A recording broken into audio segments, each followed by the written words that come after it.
Hi, local main character Zep here. I just bought the Ultimate Gear Millennium Puzzle model kit. It's like this cool little model kit that you can build, and then it doesn't have the instructions on how to actually solve the puzzle. But here's the problem. I bought it from one of those creepypasta garage sales, so now I'm possessed by the spirit of an ancient Egyptian version.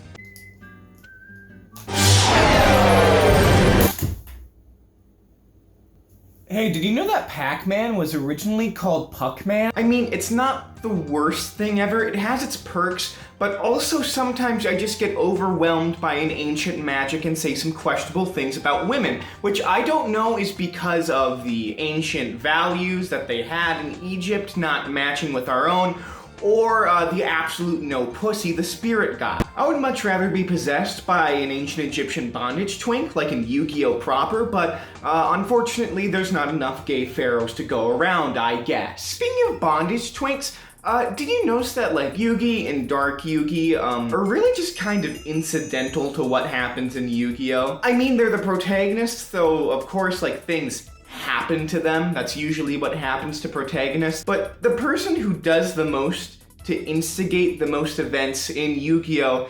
Is Seto Kaiba. In fact, Seto Kaiba is kind of the instigator of Yu-Gi-Oh! Itself. In Chapter 9 of the original manga, a character appears playing a Magic the Gathering tribute game. Since the manga was about playing games in general and a bondage twink sending you to hell, before it was about a bondage twink playing card games specifically and sending you to hell. You see, this chapter introduced Seto Kaiba and a game called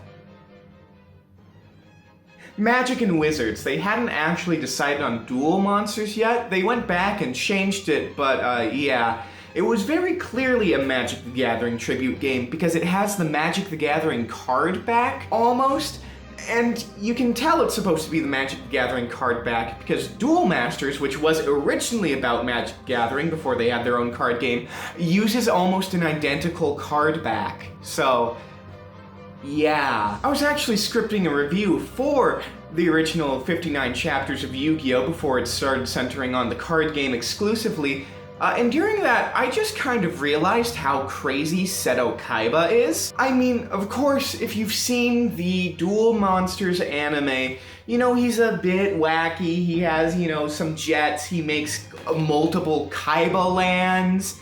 Theme parks based on himself and Blue Eyes White Dragon. He wears that coat. That's pretty nuts. But in the manga, he's a bit, what's the word? Insane! Mentally unwell. So I decided to go through the entire manga, including Dark Side of Dimensions and its companion manga, Transcending, to compile a list of every crazy thing Seto Kaiba has done in the manga. Now, this isn't an all-comprehensive list. This man is insane. So if I missed anything, feel free to comment it, because I can't cover everything he's done! Starting off at number 1, he cheated at chess against a Grand Master at the age of 10 and got away with it, getting him and his little brother adopted. Number 2, he staged a corporate coup against his abusive adoptive father, driving his abuser to suicide, and also making him CEO of the company and giving him majority shareholding. He was 16 at the time! Number 4, he just goes to a normal high school. I don't know why he does this. He clearly has the money to go to a better high school. Maybe it's to humble himself or to feel more normal, or it's easier to skip class or something to, you know, work on his giant company. Now, this is most definitely a side effect of him just being introduced as one of Yugi's classmates and the idea of him being a rich megalomaniac not being in mind at the time. But hey, what can you do? He experienced an illusion of death from magical sources and recreated it using holograms to use it on an old man and his own little brother. He invented solid vision holograms out of spite because he lost to a bondage twink in a card game, a children's card game. He invented dual discs to avoid his mind getting read by some white-haired twink that he assumed read the minds. I mean, he was right, but that was a lucky guess. Number 8. The lesson he learned from his father's death was not I should never be like this man, but was rather losing is death, his father's last words. So after taking that to heart, he built what was essentially a Saw theme park to get revenge on the earlier bondage twink for, again, losing at a card game and putting him through an illusion of death where his own monsters in the card game attacked him. Number 9. This theme park, which was built inside of his already existing indoor theme park, Kaiba Land, cost 10 billion yen in 1996, which as of November 96, would have equaled 82 million US dollars. If we convert this to 2020 dollars, this is $151 million to kill a twink! Number 10. In this theme park, he hired ex-military mercenaries, a torture expert who was also the family butler, and a real serial killer. Like Leatherface-ass, Mike Myers-ass serial killer. Before building this theme park Death Tea, he needed to get all 4 copies of Blue Eyes White Dragon, the only 4 copies that exist in the world. You see, Blue Eyes White Dragon in-universe is ironically not a very common card that they give out at every circumstance, but is instead like a super rare Black Lotus. Look it up if you don't know what that is. To get one of them, he bankrupted a man. Number 12. To get another Blue Eyes White Dragon, he used mafia ties. Number 13, to get another Blue Eyes White Dragon, well, you know, you do the reasonable thing and you drive a man to suicide! For a trading card! Number 14, that's 2 known suicides he's caused at this point. Number 15, to get that last Blue Eyes White Dragon, he hospitalized an old man who just so happened to be the bondage twink's grandfather, and then he destroyed the Blue Eyes White Dragon in front of them in a ploy to show how powerful he is, so he can never have it used against him. And you see, this is not only a power move, but this only left 3 Blue Eyes White Dragons, which he used in this duel and future duels. Do you know what that means? Yu-Gi-Oh, the trading card game, has a playset limit of 3 cards, unlike Magic the Gathering, and some other Western card games that has a playset of 4. If you connect the dots, this single action of his affected the real life Yu-Gi-Oh card game possibly, and made the playsets of 3 happen. Yeah, that's right. Kaiba made Yu-Gi-Oh work the way it does. 16, he let an audience of children watch the Saw Death games in Death Tea in the main Kaiba Land Stadium viewing area. Children! Number 17, every time this guy uses a card as a weapon or to stop a deadly weapon, this happens multiple times, once to stop a real ass gun, and another time where he lodges a card into someone's hand and draws blood, because apparently this guy is Chris Kyle with a trading card. Number 18, he snapped a guy's finger. You see, some of his employees betrayed him on the way to Duelist Kingdom, and he snapped one of their fingers in the helicopter ride there because he surmised that. So not only is he extremely accurate with trading card related weapons, but his body too is also a weapon. Number 19, forced 2 former employees that I just mentioned to jump into the ocean from a helicopter. Whether they survived or not, number 20, I'm counting that as suicides number 3 and 4. That's 4 suicides and counting, I'm counting it. Number 21, brutalizes just so many people and threatens at least a few people with a gun. I mean, he beats people with a briefcase full of trading cards. This man has homicidal intent, even after having his mind magically crushed and reassembled to be a better person. This is him without the evil parts. This is just what remains. Number 22, is there no end to his skill set? He's an expert hacker. He flew a helicopter on his own. He apparently knows martial arts in order to use these trading card weapons and his body as a weapon. And he built like a hologram system and then makes that portable. He is sick he's mean to Joey Wheeler. I refuse to use Joey's Japanese name. I can't stress this enough, but Joey Wheeler beat up entire gangs. He killed a serial killer. He's a certified serial killer. And Seto Kaiba still is mean to the guy. Even though he very well has proof that he can kill him. But I guess Seto Kaiba might be able to kill Joey. Who knows? Who knows? Number 24, invents new rules to duel monsters at any given opportunity. And these rules, they just stick. Everyone uses them. They become official. He is not affiliated with Industrial Illusions or Pegasus J. Crawford. He just is that powerful. Like every other technological advancement he's made, these rule sets, they're also made out of spite. This man knows no bounds to the amount of pettiness he is willing to commit.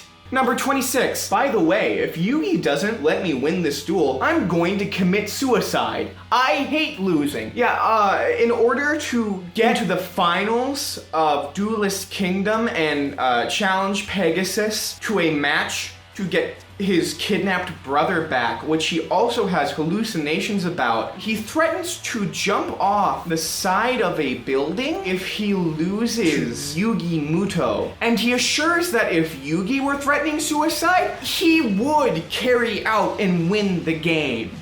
Number 28. Kaiba threatening to kill himself was in the name of brotherly love. Like the power of brotherly love, an attempt to mirror Yugi's power of friendship, because he noticed that Yugi won card games when he was thinking of someone else, so he thought he could use the same power. And that translated into a suicide threat. Number 29, made a citywide tournament that disrupted the functions of an entire goddamn metropolis in order to get the Egyptian god cards for himself to beat Yugi, beat that bondage twink. His entire life is based off beating that bondage twink. And speaking of that bondage twink, number 30, he doesn't want Yugi to lose to anyone else. Every time Yugi's about to lose a card game that Kaiba is watching, he encourages him to win. Is this yandere behavior? Or is he just so spiteful and ashamed to be power scaled on that he won't accept if Yugi loses? Or is it both? Number 31, he can track anyone with a dual disc. He can use his satellites to not only take high-detailed, high-resolution photos of anywhere on Earth, but he can also triangulate the location of anyone with a dual disc, meaning he's really ahead of the curve compared to Google and Apple and everyone else that knows exactly where you are right now in your tastes and your age and your gender and your... Number 32, when Joey Wheeler is drowning in the ocean or the harbor or whatever it is, and he needs a key to get out of the handcuffs that are weighing him down, Kaiba just kind of plays with the idea of letting him drown and like just dangles the key above the water and just like, oh, am I going to do it? I could let him drown. I have that power. Ah! Number 33, he denies his ancient Egyptian ancestry powers and the visions he gets from it, even though he's absolutely surrounded by Egyptian magic at this point. He has no reason to deny this. Number 34, built an entire ass blimp to take him to the entire ass tower he built to be crowned a Duel Monsters champion after he beats Yugi. That was the entire purpose of the Battle City tournament. It was rigged for him to face Yugi in the final round so he could beat him and become all-powerful king of games. Number 35, the Blue Eyes White Dragon Jet. The Blue Eyes White Dragon bingo machine. In case you've forgotten, he ruined lives and ended lives to get these Blue Eyes White Dragons. So I guess I'm glad that he's using every part of the buffalo, because if he didn't make bingo machine go, I think it would be disrespectful to all of the people who are lost along the way to get his Blue Eyes White Dragon themes. And I know that he's obsessed with Blue Eyes White Dragon in part to it being his ancient Egyptian girlfriend being reincarnated as a Blue Eyes White Dragon. Then again, I think he would have done it without that. I think he's beyond the idea of just, you know, having the Blue Eyes White Dragon ancestry. He's just gone fully into the idea that this is my brand image now. Also, another note, he doesn't own Blue Eyes White Dragon. That's owned by Industrial Illusions. So all of the Blue Eyes White Dragon stuff, he had to buy a license for that. He had to buy the license for Blue Eyes White Dragon, the character. How much does that cost? Number 36. He created a perfect replica, a perfect digital replica of the pharaoh so we can get the sensation of beating him. Number 37, even though it is a perfect replica, it's not good enough for him. It's not the real thing. The real thing at this point, mind you, is in the afterlife. The pharaoh is in heaven. Number 38, in order to get to heaven, he made a psychic cloud VR service in what is at the latest 1998.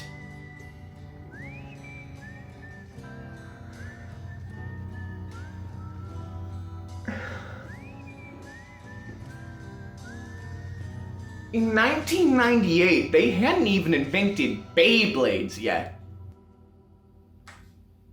39, made a dual disc that makes him immune to magic. Okay. Number 40, made an algorithm to solve the magically complex Millennium Puzzle, which took Yugi 8 years to solve, and really only allowed him to solve it after he had a wish in mind and had a terrible day. It's really implied that the Millennium Puzzle let Yugi solve it because it deemed him worthy, meaning that when Seto was making the Millennium Puzzle solving algorithm, the Millennium Puzzle deemed him worthy to solve the puzzle because he was trying to bring back the pharaoh. Number 41, he summoned a card from heaven. He just randomly draws Obelisk the Tormentor, even though that is no longer on Earth, I believe. I believe it's in heaven.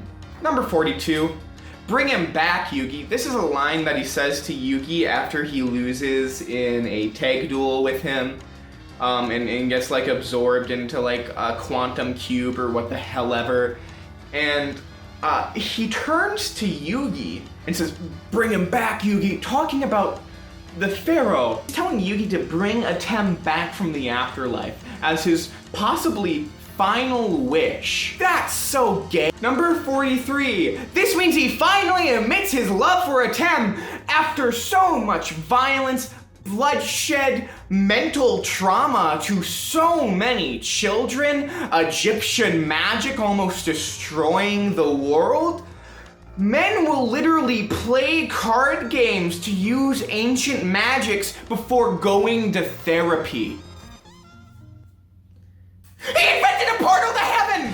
He invents a portal to heaven! A portal, he invents a way to he makes a way to go to the afterlife as a living person. He transcends mortality. He is no longer mentally unwell. He is no longer insane. He's beyond that. He's not even a monster. That's no monster. That's a god.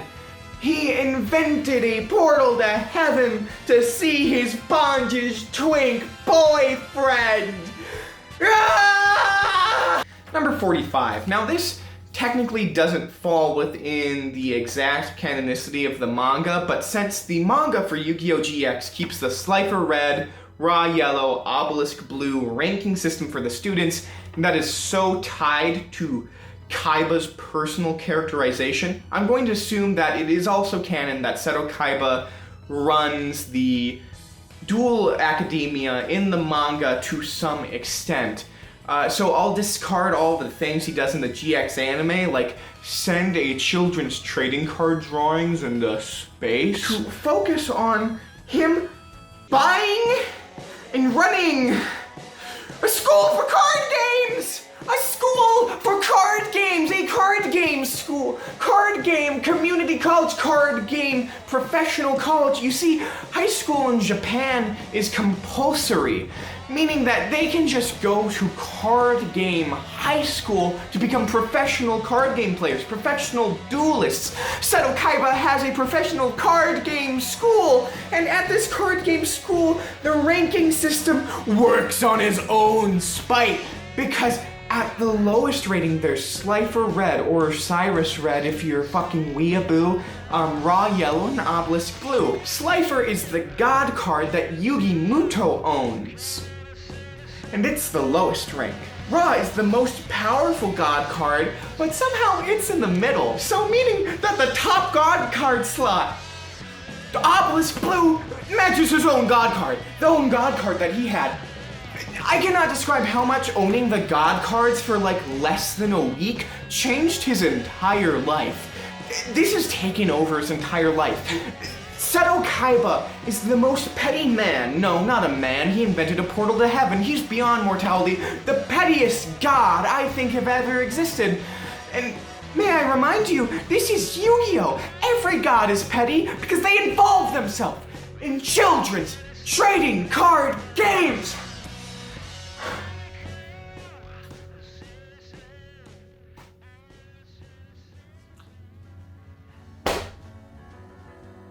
Thanks for watching. Look at this. Look at this.